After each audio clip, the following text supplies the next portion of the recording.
Hello, beautiful souls. This is Marna with your daily energy read for, today is the 9th of December. I'm not sure how well you can see it, but the tops of the buildings are all obscured by clouds. It's not rainy, it's not even particularly cold, it's just the mists are rolling in. Given that we are coming up on the December 12th portal, the 12/12 portal, wow, okay, this has some meaning to it. So let's get on with the read. We are entering into a period of intuitive knowledge coming to the front. If your instincts are telling you something, trust them. If you feel like you just know something, if you've got a bad feeling about this, whatever, roll with it. Your instincts are stronger than normal right now. We are entering into a portal period, and this means that until we get past about the 15th of the month, energies are running high. If you are at all sensitive to them, you are feeling this. And it is going to be at its absolute worst right around not only the portal, but the full moon on the 12th.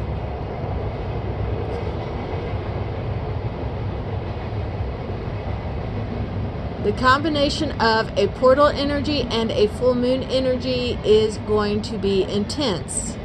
Keep in mind, this is the last portal and the last full moon, not only of the year, but of the decade. That brings up energies too. For those of you wondering how astrological events know what decade it is, a lot of this is fueled by belief. The more people are recognizing it, the more power it is giving to these phenomenon. So yeah, we control it too on a subconscious level. This is a time of new beginnings, not only in work, but also in love and relationships. This is a time for preparing yourself, deciding where it is you want to go, deciding how it is you want to get there. Pages are apprenticeship type positions. They are new people learning new things.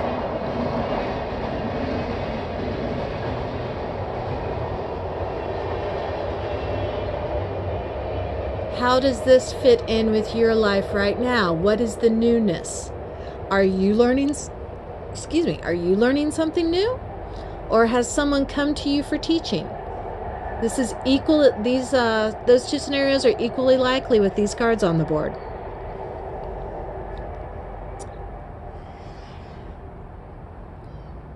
Now, anyone who is familiar with reading tarot from the Rider-Waite tradition knows Seven of Wands means that there's conflict in standing up for your beliefs. One of the things that has always fascinated me about this card, though, is the defender is wearing two separate shoes. This is a deliberate act. This is done to throw opponents off guard, to make them think that the person they're going up against is too sloppy to match his shoes before he goes out for a fight.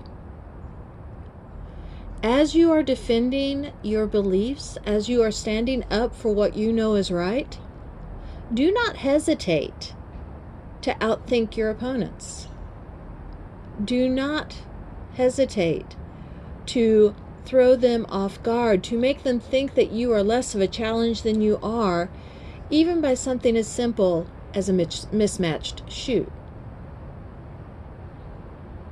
Use all of the resources at your disposal to make sure things go in your favor.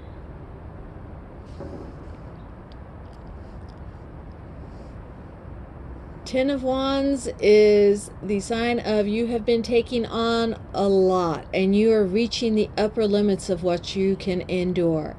Yes, you are passionate about this project. Yes, you love it, but do not take on more than you can handle. In the long run, it's not good for you.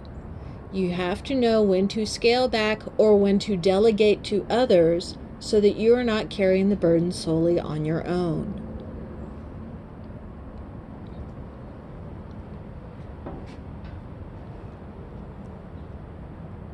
The Page of Cups, Page of Cups is the page of emotions. This is the new love coming in, the offers of new love going out, but it's also the card of new opportunities. If you've watched a few of these, you've probably heard me talk about the fisherman and the talking fish. When he caught the fish, the fish said, "Let me go," and the fisherman was so surprised he let the fish go. He went home to his wife. His wife said, "It was a talking fish. Why didn't you have it grant you wishes?"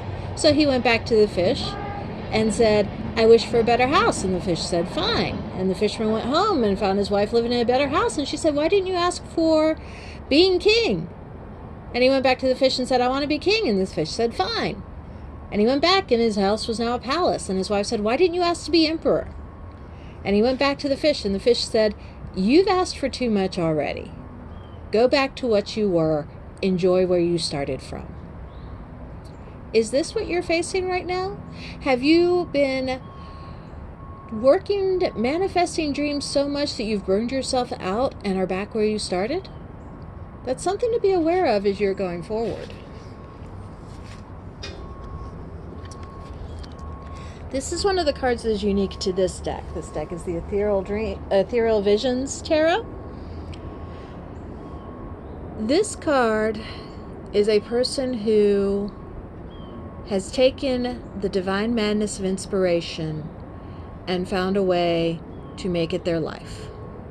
This is the artist. This is the madman who scribbles down visions of the future. This is Leonardo da Vinci coming up with designs that seemed completely and utterly insane in his time. Where are you on this curve? The High Priestess has called you to this divine madness. Have you embraced it yet? Have you found a way to work with it in normal life?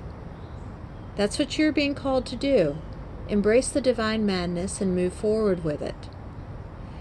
When you do, then the rewards of being the artist come to you.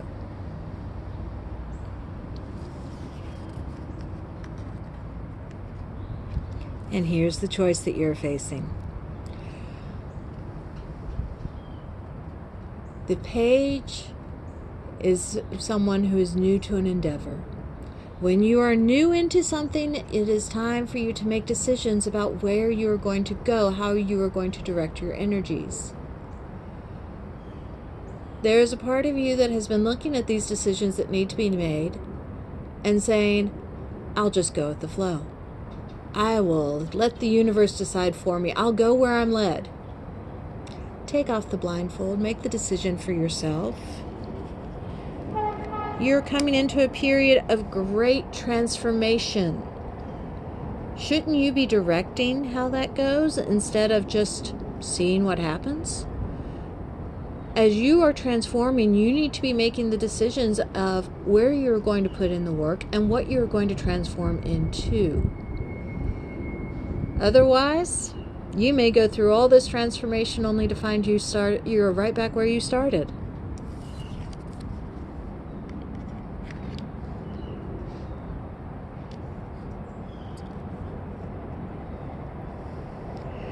Remember what I said about the gentleman with the mismatched shoes? This is the ultimate expression of that power. Use people's tendency to underestimate you, to think that you do not know as much as you do.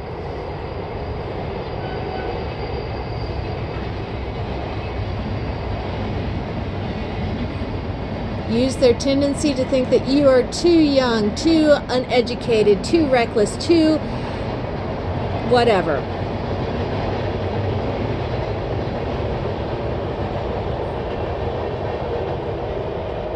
In underestimating you, they are shorting themselves and making it easier for you to reach your goals.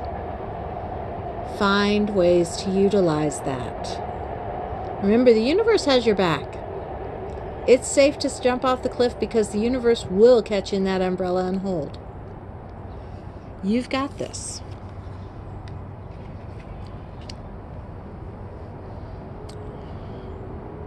Often when we are doing a labor of love, that's what leads us to becoming too burdened. Delegate. Find those who also have the same love, the same passion, and utilize them. They want to help you. Reach out, share the load.